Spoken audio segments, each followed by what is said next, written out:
Hello প্রিয় বন্ধুরা, তোমরা সবাই কেমন আছো? আশা করি তোমরা সবাই ভালো আছো। আমিও ভালো আছি। আজকে তোমাদেরকে খুব মজার একটি গল্প শোনাবো। তো চলো দেরি না করে গল্প শুরু করি। তো প্রিয় বন্ধুরা, আমার বিয়ে হয়েছে। আমার স্বামী একটু অলস টাইপের ছিল। সে অনেক বড় একজন অফিসার ছিল। তার চলাফেরা, খাওয়া দাওয়া সব কিছুর গতি ছিল খুবই ধীরস্তর।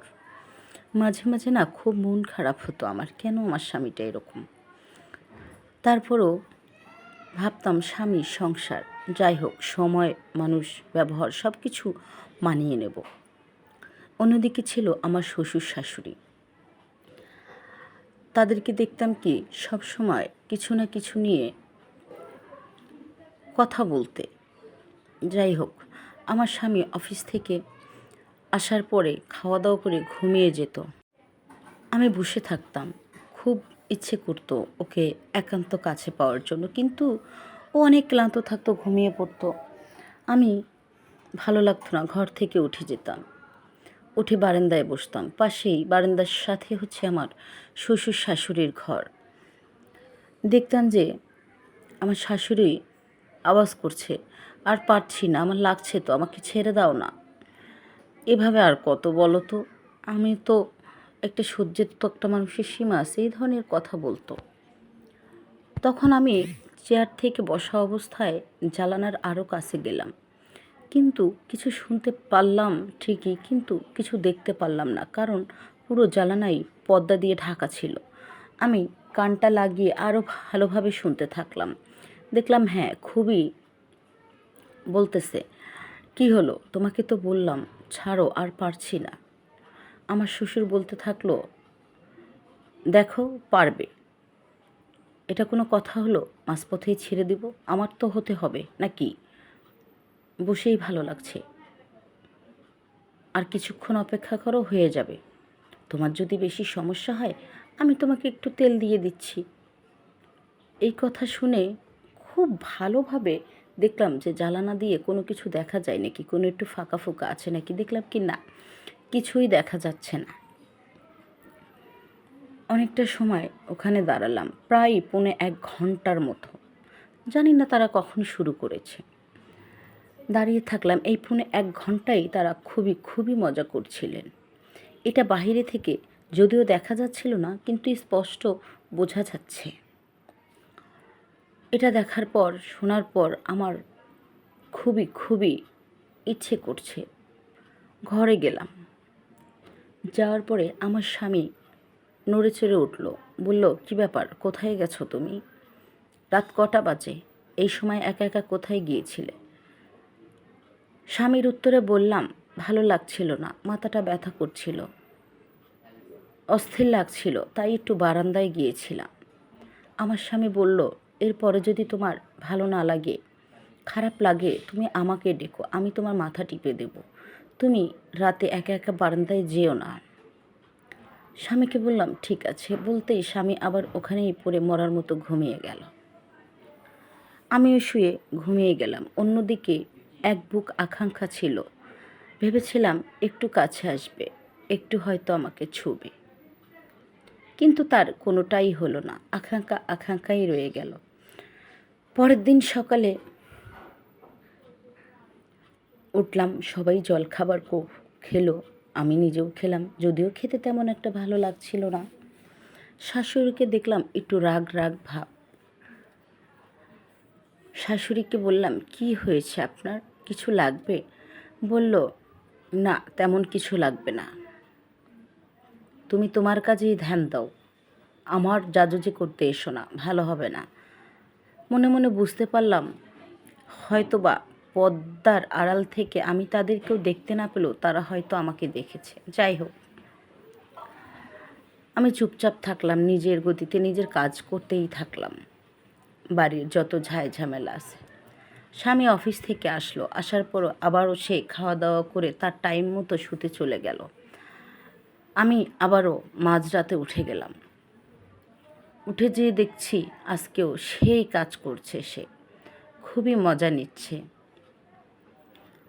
জানলাটা পর্দা দেওয়া, হালকা হালকা ফ্যানের বাতাসে উড়ছে, কিছু দেখা যাচ্ছে। দেখলাম যে বসে বসে হচ্ছে, হ্যাঁ, আর দারুণ মজা করছে। সেদিনও শাশুড়ি খুবই চেঁচামেচি করছে, বলল, তোমার কি প্রতিদিনই লাগে? একটু কি ছাড় দেওয়া যায় না? আমার শ্বশুর আমার শাশুড়িকে এ কথা বলছে। শ্বশুর বলছে, না, আমার লাগে, কি করব বলো? তুমি তো স্ত্রী, তুমি না দিলে কে দিবে? আমি ঘুরে ঘুরে সবটা দেখছিলাম, খুবই মনোযোগ দিয়ে দেখছিলাম আর শুনছিলামও। আর আওয়াজ, সে তো মারাত্মক আওয়াজ। যাই হোক, বেশ কিছুটা সময় আমি দাঁড়িয়ে পুরোটাই উপভোগ করছিলাম। তারপরে ওনারা ঘর থেকে বেরোলো, আমিও বারান্দা থেকে বের হতে মুখোমুখি হয়ে গেলাম শাশুড়ির। দেওয়ার পর আমি চুপচাপ করে একটু তাকিয়ে নিজের ঘরে চলে গেলাম। যেয়ে দেখি আমার স্বামী উঠে বসে আছে। সে আমাকে বলছে, কি ব্যাপার, তোমায় কোথায় গিয়েছিলে আজকে? প্রতিদিনই মাঝরাতে তুমি নাই হয়ে যাও। জিজ্ঞেস করলেই বলো যে বারান্দায় গিয়েছি হাওয়া খেতে। এটা কোনো কথা? তোমাকে না বলেছি তোমার ভালো না লাগলে তুমি আমাকে ডাকবে? আমি বললাম, তুমি ঘুমিয়েছিলে তাই ডাকিনি। বাড়ির ভিতরেই তো ছিলাম, বাইরে তো আর যাইনি। যাকগে, তারপরে শুয়ে পড়লাম। ভাবলাম হয়তো বা একটু আমার কাছে আসবে, কিন্তু তার কোনোটাই হলো না। ভাবনা যেন ভাবনাই রয়ে গেল। স্বামী ঘুমিয়ে গেল। যাওয়ার পরে মোবাইলটা হাতে নিলাম, নিয়ে মোবাইলে ওসব দেখতে থাকলাম। দেখে দেখে নিজেই নিজেকে শান্ত করার চেষ্টা করছি, কারণ তীব্র চাহিদা বেড়ে গিয়েছিল। কি করব, দিশা পাচ্ছিলাম না। যাই হোক, তাতে করে ঠেকা কামটা তো আমার চলেই গেল। পরের দিন সকালে সবাই মোটামুটি ফ্রেশ হওয়ার পর নাস্তা পানি করলো। শাশুড়িকে দেখলাম তীব্র রাগে ক্ষোভে সে যেন জ্বলে যাচ্ছে আমাকে দেখে। আমি বললাম, কি হয়েছে আপনার? বলল, কি হয়েছে জিজ্ঞাসা করছো? তুমি কেন আমার ঘরে উকিঝুঁকি মারো? তোমার কি লজ্জা করে না? শ্বশুর সামনে চলে আসলো, বিষয়টা জানতে পারলো। শ্বশুর বলল, লজ্জা পাওয়ার কি আছে, হলেই তো হয়। সাথে আরও জিজ্ঞাসা করলো, আচ্ছা বৌমা, তুমি যে প্রতিদিন রাতে এরকম জাজুজি করে বেড়াও, আমার ছেলে কি তোমাকে একটু আদর করে না, ভালোবাসে না? উত্তরে বললাম, আপনার ছেলে তো শুধু ডিউটি করে আর এসে আরাম প্রিয় খাওয়া দাওয়া করে ঘুমিয়ে পড়ে। আমি কোথায় কি করছি তার কি কোনো ধ্যান জ্ঞান আছে? নেই তো। শ্বশুর আমাকে বলল যে আজকে চলে এসো সেম টাইমে। শাশুড়ি বলল, কি? শাশুড়িকে উত্তরে বলল যে তোমার কষ্ট কম হবে, এমনিতেও তো তুমি কষ্ট পাও, দিতেই চাও না, সেটারই ভাগ না হয় একটু দিয়ে দিব। তখন শাশুড়ি মুচকি হেসে বলল, ঠিক আছে। সেদিন আমি আবারও মাঝরাতে চলে আসলাম, এসে ডাইরেক্ট দরজা দিয়ে ঢুকে গেলাম ভিতরে। তারপর থেকেই তিনজনের মধ্যে খুবই কাজ হচ্ছে প্রতিদিনই। বের হওয়ার আগে লক্ষ্য করতাম আমার স্বামী গভীর ঘুমে আচ্ছন্ন কিনা। দেখতাম হ্যাঁ, গভীর ঘুমে আচ্ছন্ন। বেশ কিছুদিন আমাদের এই কাজ করার পরে সে হঠাৎ করেই একদিন আমি যখন গভীর রাতে ভোরের আগে রুমে ঢুকলাম, তখন সে বলল, তুমি প্রত্যেক দিন আমার নিষেধ করা সত্ত্বেও কোথায় যাও? হ্যাঁ, আমি বললাম, কোথায় আর যাব, বাইরেই, তুমি ঘুমায় থাকো, ডিউটি করো, এজন্য তোমাকে আমি ডাকি না, ব্যালকনিতেই ছিলাম। বললো, ঠিক আছে। একটু রাগ রাগ কণ্ঠে বললেন। আমি বললাম, আচ্ছা ঠিক আছে, ঘুমিয়ে পড়ো। আমি ঘুমিয়ে পড়লাম, ওর সঙ্গে শুয়ে পড়লাম।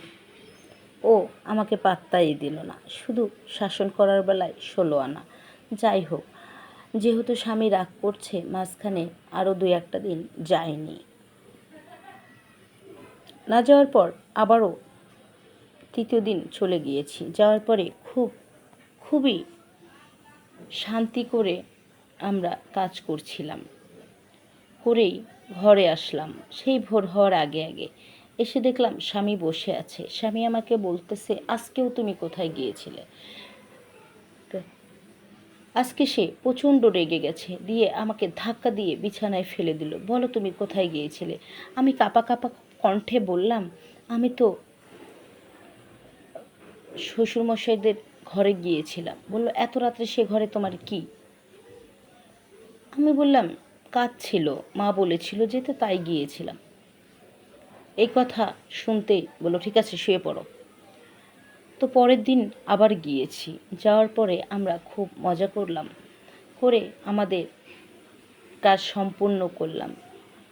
কি মজা করে যে কাজ করতাম, তিনজনে মিলে একটু এটাতে একটু এটাতে, একটু লাড়াচাড়া ওখানে, একটু লাড়াচাড়া এখানে, কতই না মজা করতাম।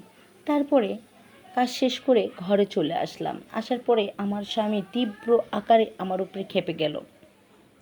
যাওয়ার পরে মাঝখানে কয়েকটা দিন যায়নি।